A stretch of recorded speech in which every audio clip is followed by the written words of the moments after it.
화려하지 않아도 정결하게 사는 삶, 가진 것이 적어도 감사하며 사는 삶, 내게 주신 작은 힘 나눠주며 사는 삶, 이것이 나의 삶의 행복이라오 라고 하는 이제 찬양 행복이라는 찬양의 앞단락에 있는 가사입니다.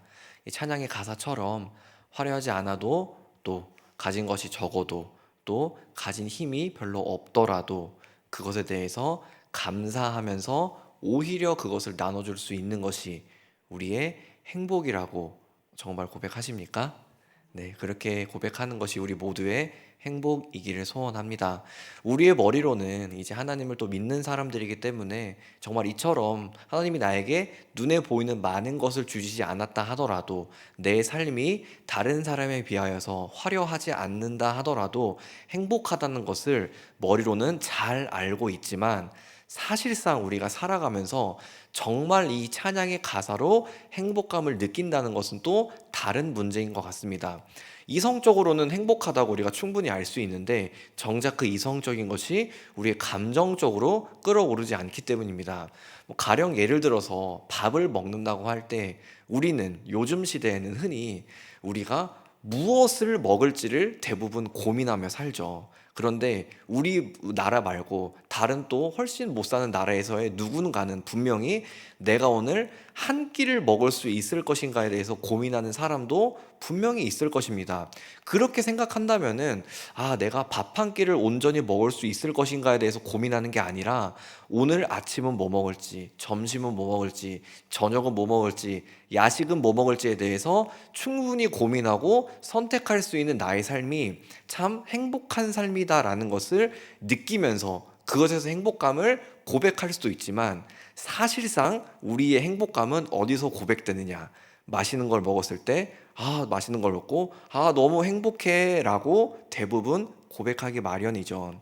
이런 식으로 이성적으로는 우리의 생각으로는 우리의 상태가 충분히 행복한 상황이란 것을 너무나 잘 알고 있지만 우리의 고백은 실질적으로 행복하다 느끼는 것은 계속적으로 감정적인 부분이 크기 때문에 그런 우리의 행복감의 감정을 늘리기 위해서 화려하지 않아도가 아니라 조금 더 화려하게 가진 것이 없어도가 아니라 조금 더 가지려고 내가 가진 작은 것을 나눠주기보다는 내가 조금 더 나의 결핍을 채우려고 그것이 나의 행복의 감정을 폭넓게 넓히는 방법이기 때문에 우리는 대부분 행복감을 그래서 그런 것으로 찾습니다. 성도의 할렐루야 고백은 또 어떻습니까?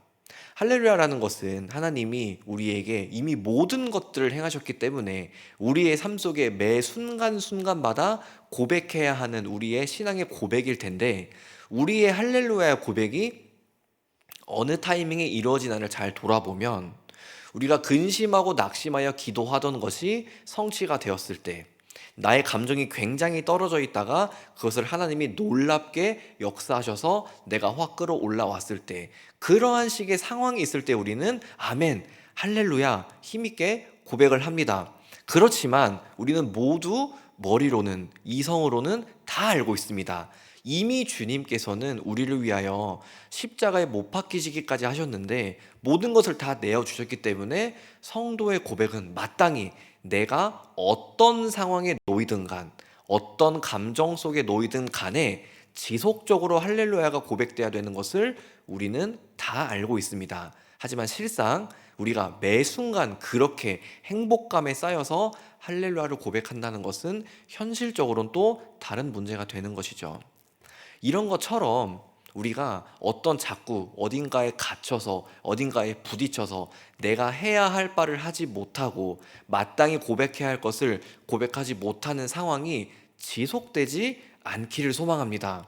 물론 어떤 근심이 생겼을 때, 낙심할 거리가 생겼을 때, 고민이 생겼을 때 그것을 가지고 하나님 앞에 나아오는 일 그 자체로도 놀라운 신앙이지만 우리가 그 놀라운 신앙에 한 걸음 더 나아가서 우리는 항상 하나님과 동행하기를 원하는 사람들이기 때문에 더 나아가서 더 작은 것에도 그 행복이라는 찬양의 가사처럼 정말로 찬양의 가사가 나의 행복이 될 수 있게끔 매 순간 나의 삶을 돌아보는 것 역시 굉장히 중요할 것입니다. 그러한 측면으로 오늘 이 솔로몬에 대한 이야기를 한번 보았으면 좋겠습니다.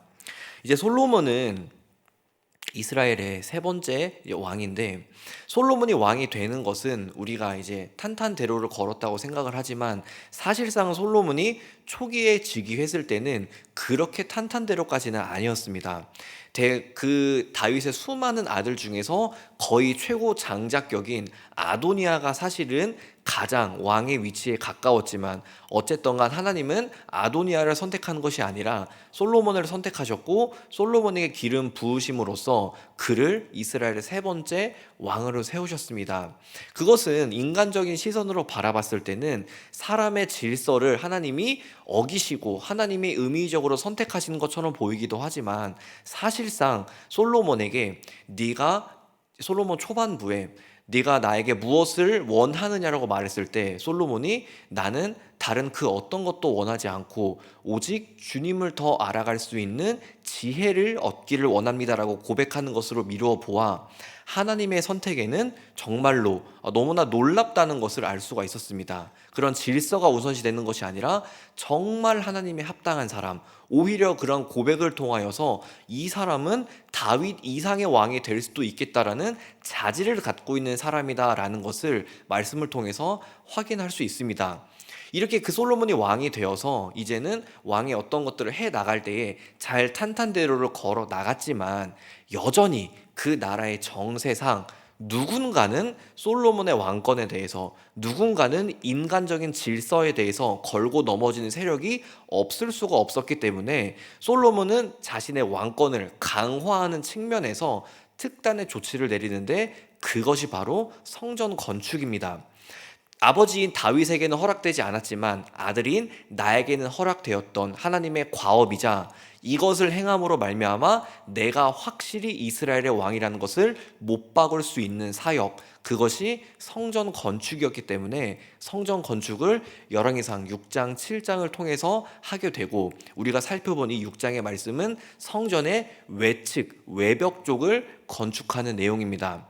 솔로몬이 성전을 건축하는 과정 자체는 굉장히 놀랍고 경건합니다. 4절 말씀에서 알 수 있듯 성전에 창을 내어서 여호와의 영광이 성전 안에만 있는 것이 아니라 성전 밖으로 나갈 수 있게끔 상징하는 그러한 건축을 하기도 하고, 5절에 보니까 성전 외벽 쪽에 다락방을 두어서 제사장들은 가지는 그 땅에 분깃이 없기 때문에 제사장들이 지낼 곳이 마땅치 않다 보니까, 그런 식으로 제사장이 성전 안에 거주하면서 일을 충분히 잘할 수 있는 행정적인 면모도 보여주고, 심지어 7절에서 보니까 성전에 쓰이는 돌들을 그 자리에서 정제하는 것이 아니라 다른 쪽에서 다 정제하고 와서 성전에는 그냥 정제된 다듬어진 돌만 가져오는 이러한 정성, 내가 여호와의 성전, 여호와의 집을 건축함에 있어서 조금의 흠도, 조금의 잡음조차 허락하지 않겠다고 하는 이러한 솔로몬의 정성이나 믿음이 고스란히 들어가 있는 그러한 말씀들입니다. 우리가 이제 그러니까 어버이나 그런 어머니 든 입장에서 이렇게 봤을 때, 자녀가 나를 위하여서 집을 건축하고 거기서 인테리어까지 하는 그 모습을 본다면은 굉장히 상상만 해도 흐뭇할 겁니다. 왜냐하면 그것을 하는 것 자체가 돈도 많이 드는 일이지만, 그것이 어머니 아버지를 생각하는 굉장히 사랑 가득한 정성이기 때문에 그 모습마저도 굉장히 예쁘고 너무 고맙다, 이러한 식의 고백이 당연히 부모 입장에서는 뒤따르겠죠. 그런 측면에서 봤을 때 하나님 역시도 솔로몬이 이렇게 성전에 대하여서 정성을 다하고 믿음을 보이는 것에 대하여서 너 참 잘한다, 너 참 나를 믿는 그 믿음이 정말 대단하구나, 이렇게 말할 수도 있지만, 하나님께서는 솔로몬에게 그렇게 말씀하시지 않습니다. 특별히 가지고 계신 성경으로 12절 말씀을 눈으로 보았으면 좋겠습니다. 내가 지금 이 성전을 건축하니 내가 만일 내 법도를 따르며 내 율례를 행하며 내 모든 계명을 지켜 그대로 행하면 내가 내 아버지 다윗에게 한 말을 내게 확실히 이룰 것이요. 하나님께서 솔로몬에게 무슨 말씀을 하시냐면, 네가 성전을 이렇게 잘 건축했고 이제 앞으로 내 벽도 네가 내부 성소 지성소도 잘 꾸며야 할 텐데 열심히 해라. 잘하고 있으니까 더 힘내라.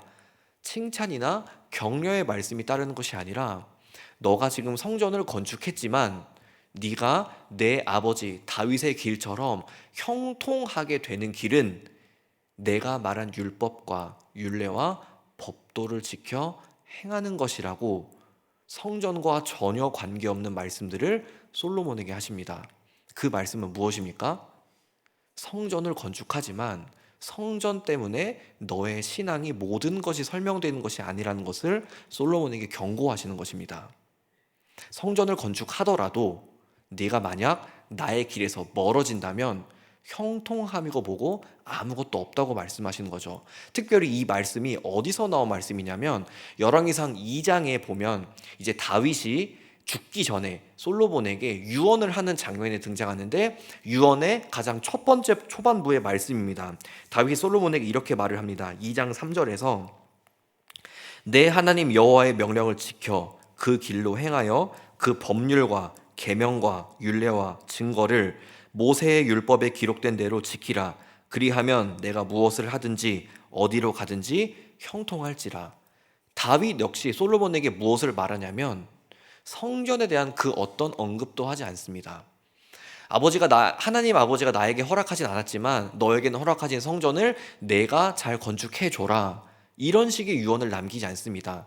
다윗이 죽기 전에 말하는, 아들에게 꼭 남겨주고 싶은 그 인생이 함축된 다윗의 신앙 고백은, 하나님에게 형통함을 얻는 것은 결국 하나님과 같은 길을 걸어가는 것이라는 것을 아들에게 꼭 말을 해주고 싶었던 겁니다.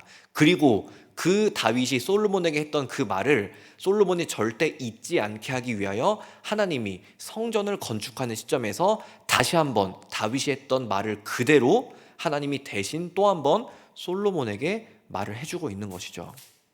이것을 보았을 때 우리는 겉에 내가 어떤 것들, 내가 뭔가를 행하는 그 정말 성전이라고 하는 대단한 것들조차도 하나님이 보시기에는 사실상 아무것도 아닐 수도 있지 않을까 하는 생각을 가져야만 합니다.